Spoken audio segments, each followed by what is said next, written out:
Apex. ¿Sabe usted qué es el Apex? Hagamos un recorrido al inicio de la vida, contemplando el cielo, las galaxias. Simultáneamente contemplando el microcosmos, se encontró algo que llamó poderosamente la atención de los científicos.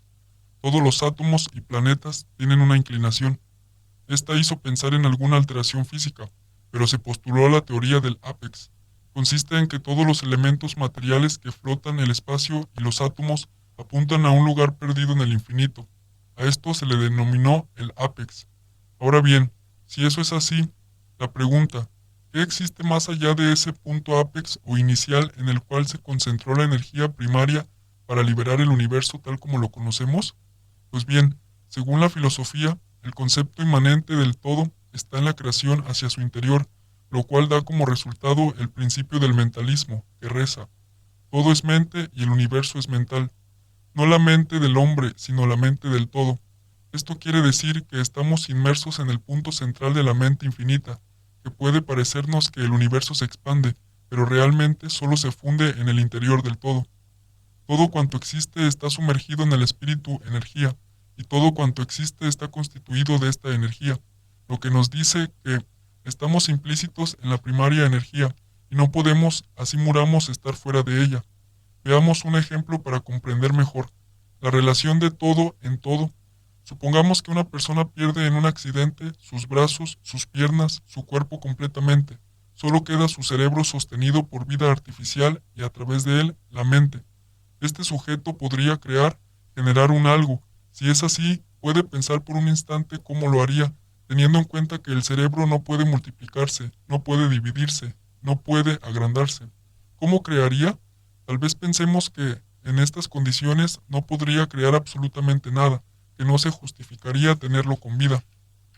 Pero si pensamos bien, nos encontraríamos con que él en sí puede generar y crear todo cuanto quiera: cosas, sitios, mundos tan reales como él mismo quisiera, mundos con millones y millones de personas, como usted o como yo, siendo todos ellos esencia de sí mismo, y si alguno de ellos muriera en ese mundo subcreado, la energía que lo creó no podría juzgarlo o condenarlo, lo tomaría para anidarlo en otro ser, en otra forma, en otra creación. Así sería absolutamente con todo. La energía de ese pensamiento sería multiforme. La misma fuerza que se utilizaría para crear un hombre sería la misma para crear una galaxia, y en el momento en que se quisiera transformar, se haría. Todo estaría controlado por el pensamiento inicial. Pero, ¿qué pasaría si el primer pensamiento de ese cerebro generara una forma, la dejara libre sin el control de él, solo para que se autodesarrollara por sí misma? Esa forma creada por ese pensamiento sería una parte del pensamiento. Tendría que tener el conocimiento del mismo pensamiento. Sería exactamente igual al pensamiento. Podríamos pensar que es una parte más pequeña o igual a él, pero nunca sería él mismo. Ya es una energía independiente. Luego, si tiene el mismo conocimiento, ¿hacia dónde crearía? Hacia dentro de sí.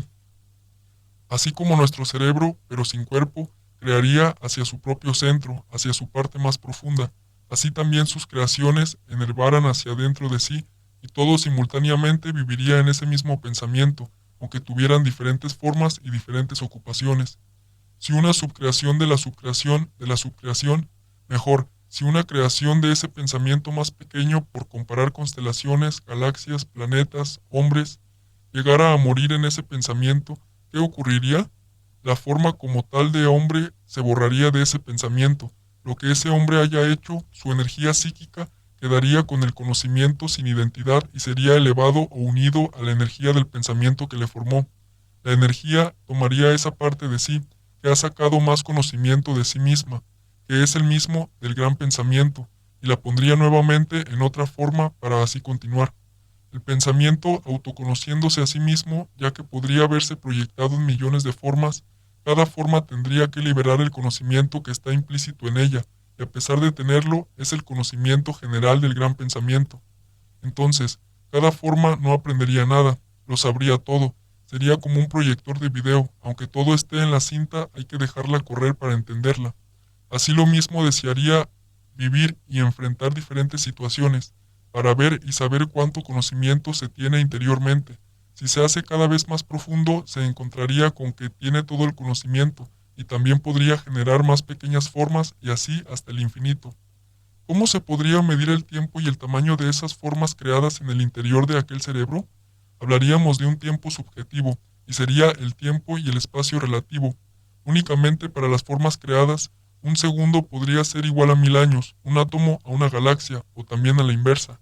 1000 años, un segundo, una galaxia, un átomo. Lo que sería para nosotros que observamos ese cerebro en un minuto, allí habrían existido galaxias, millones de mundos, planetas, personas. Ahora, si alguna forma muriera, la que fuera y en las condiciones que fueran, excepto autoeliminándose, ¿realmente moriría? No, no moriría, tan solo cambiaría de forma sin continuar importándole la forma anterior ni las vivencias que haya tenido. Eso quedaría como la energía psíquica, en ese tiempo-espacio en que vivió esa forma. Es más, esa energía al liberarse podría unirse a otra y esas dos formar de por sí una mejor.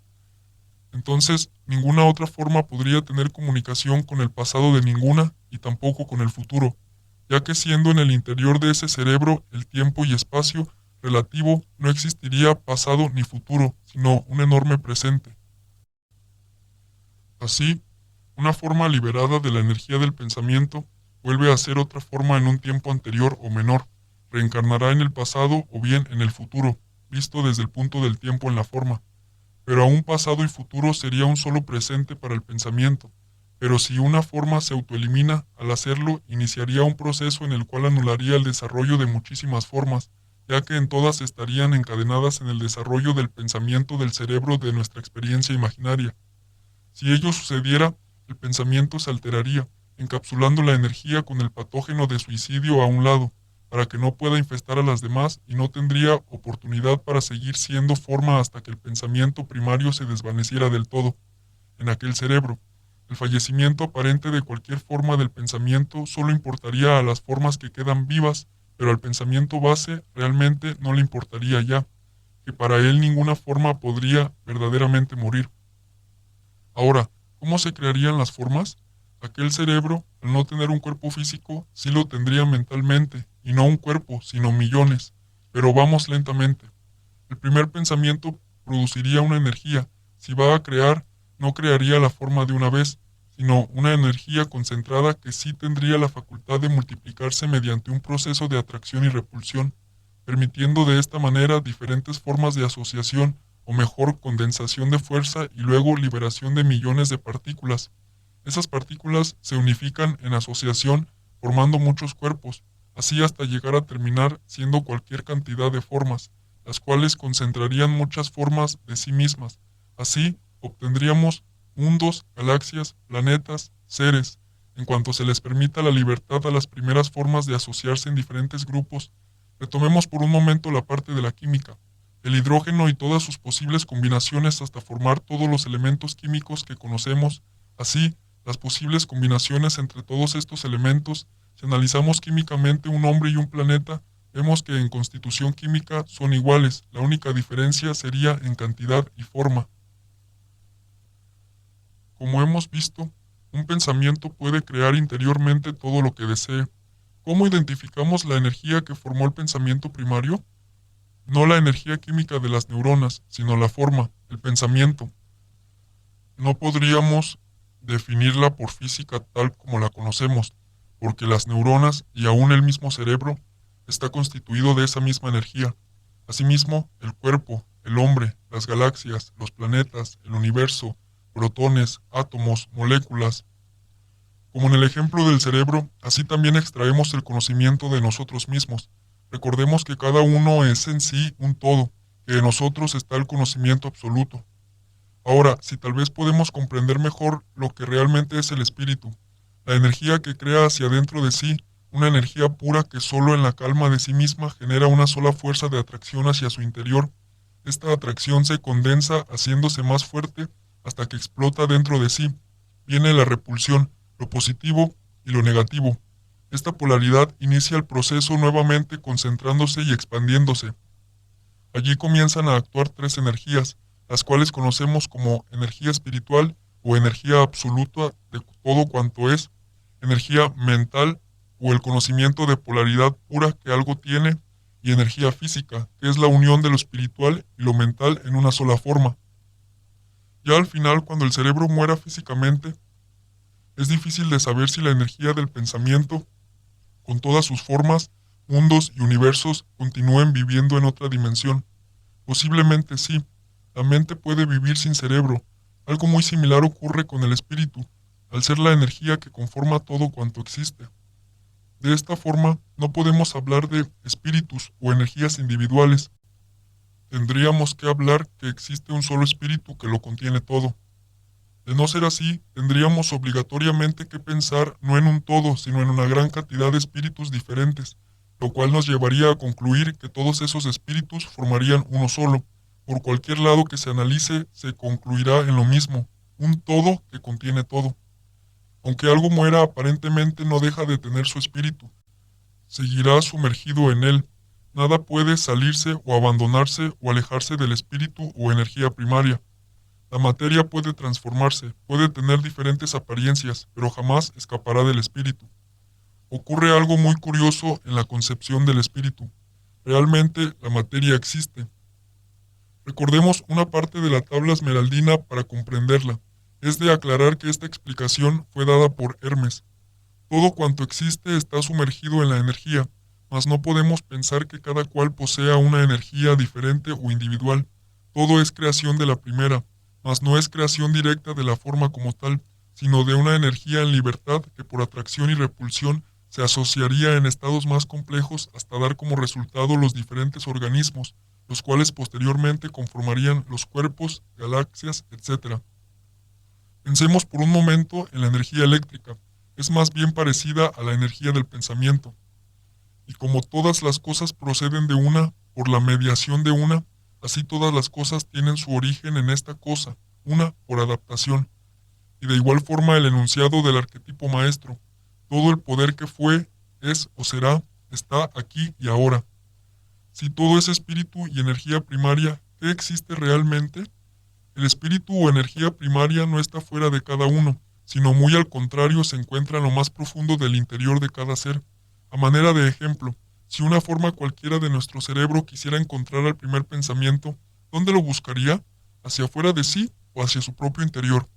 Entonces, no busquemos la sabiduría fuera ni en el cielo ni en la tierra, sino dentro de lo más profundo de nosotros mismos.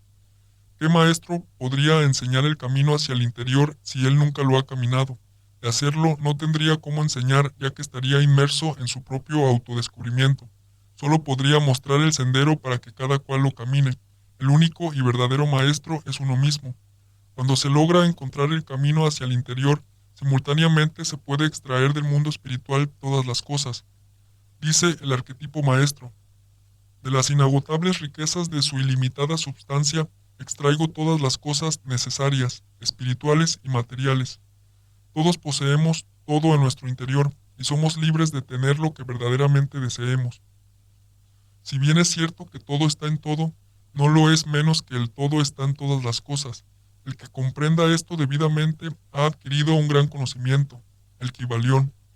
Luego de este aparte puede pensar si la vida que vive es la que le tocó o es la que usted en su decisión ha creado.